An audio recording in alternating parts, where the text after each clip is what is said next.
Questions remain after last night's refugee resettlement meeting in Eau Claire. Elliot Adams is digging deeper to share the process refugees will undergo before they join our community. Elliot.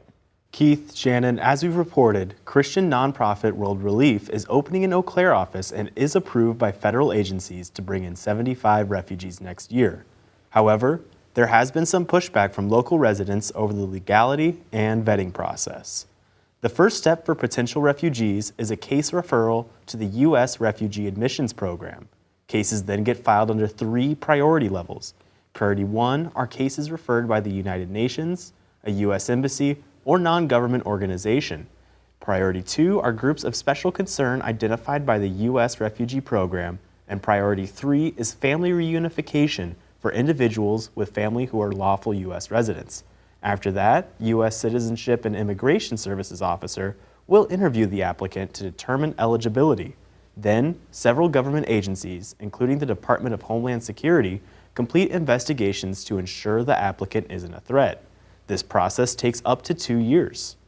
We know that there's concerns. The refugee resettlement hasn't happened here in Eau Claire in a long time, and I think people get confused between refugee resettlement and the situations they're seeing at the border, which is actually a totally separate process. Refugees are people who are invited by the U.S. government overseas. They're vetted overseas in a very thorough vetting process that's been incredibly effective.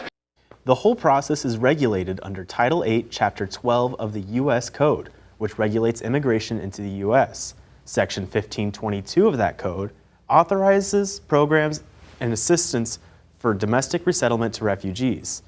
This section says the Office of Refugee Resettlement shall meet with representatives from the resettlement agency, state, and local officials.